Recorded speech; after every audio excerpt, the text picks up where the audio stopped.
Hi hello வணக்கம், welcome back with கலியுக மனசாட்சி. இன்னைக்கு நம்ம பார்க்க போகிற டாபிக் பார்த்தீங்கன்னா இந்த அட்வைஸை பற்றி கொஞ்சம் பேசலான்னு இருக்கோம்.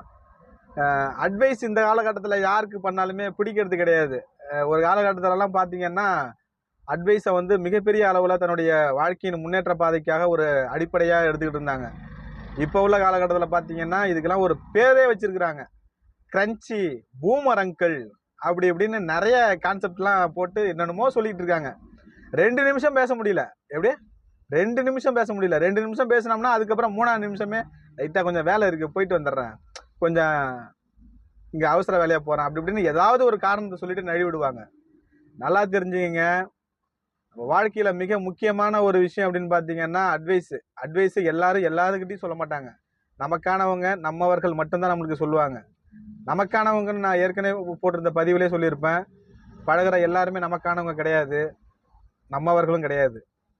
அதில் நம்ம மேலே அக்கறை எடுத்து ஒரு சில விஷயங்களில் நீ தவறான பாதைக்கு போயிடுவியோ, இல்லை இந்த செயலை நீ தவறாக செஞ்சிருவியோ அப்படிங்கிற முன்னெச்சரிக்கையாக அவங்கள மேலே மிக அதீத அன்பு கொண்டவங்க மட்டும்தான் அதனால் செய்ய முடியும். அதனால் அவங்கள மதித்து அவங்கள லைஃப்பில் ஒரு நல்ல ஒரு மோட்டிவேஷனாக நீங்கள் வச்சுக்கணும். வாட்ஸ்அப்பில் 30 நிமிஷம் ஸ்டேட்டஸ் போடுறதுனால உங்களுடைய வாழ்க்கை தத்துவம் மாறிவிட போகிறது கிடையாது. 30 நிமிஷம் ஸ்டேட்டஸ், வா வா முன்னேறு முன்னேறு, நீ போகிற பாதை இதுதான், உனக்கு இது நடக்கும், இதை செய்யணும் அதை செய்யணும் அப்படின்னு சொல்லி எல்லாரும் சொல்லலாம். யார் வேணால் சொல்லலாம். இப்போ நான் சொல்கிற வீடியோவே எத்தனை பேர் இங்கே தவறாக எடுத்துக்க போகிறாங்கங்கிறது புரியாது. ஆனால் தவறாக எடுத்துக்கிட்டே அதை பற்றிலாம் ஐ டோன்ட் கேர். ஆனால் ஒரு விஷயம் என்னன்னு கேட்டிங்கன்னா, நம்மளுக்கு அந்த நல்வழிப்படுத்துறதுக்கு ஒரு மிகப்பெரிய ஒரு ஆசான் வேணும். அது யாராவனாலும் இருக்கலாம். ஸ்கூல் படிக்கும்போது, பள்ளி பருவத்தில் பார்க்கும்போது நம்மளுடைய ஆசிரியர்கள் நம்மளுக்கு மிக தலைச்சிறந்த ஒரு ஆசான். இப்படி தான் இருக்கணும். கூட்டல், கடித்தல், வகுத்தல், பெருக்கல்லிருந்து, தமிழ் ஆர்வத்திலிருந்து, ஆங்கில கல்வியிலிருந்து ஒட்டுமொத்தமாக நம்மளுக்கு சொல்லி கொடுத்தது மிகப்பெரிய ஆசான் அவங்க தான் நல்வழி. நம்ம இப்படி இதை செய்யணும் அதை செய்யணும் அப்படின்னு சொல்லி நம்மளை நல்வழிப்படுத்துகிறவங்க.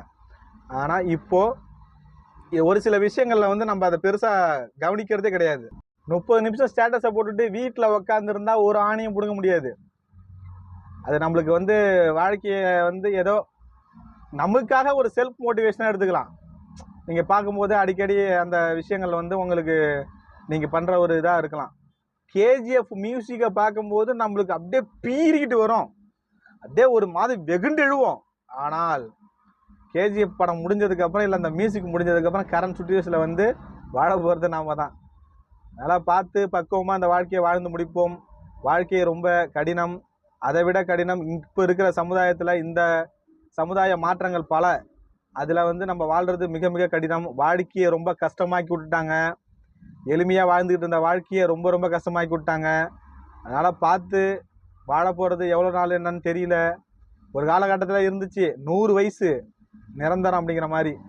அடுத்தது 90, 80, 70, 60 இருந்துச்சு, 50 இருந்துச்சு. இப்போது எப்போ வேணாலும் போயிடுவோங்கிற மாதிரி ஒரு வாழ்க்கையை நம்ம வாழ்ந்துக்கிட்டு இருக்கிறோம். அதனால் சமுதாயத்தில் நல்ல மனிதராகவும், வீட்டுக்கு நல்ல ஒரு பிள்ளையாகவும் வாழ்ந்துட்டு இந்த வாழ்க்கையை நம்ம வாழ்ந்து முடிப்போம் அப்படின்னு சொல்லி வாய்ப்புக்கு நன்றி கூறி விடைபெறுகிறேன். நன்றி, வணக்கம்.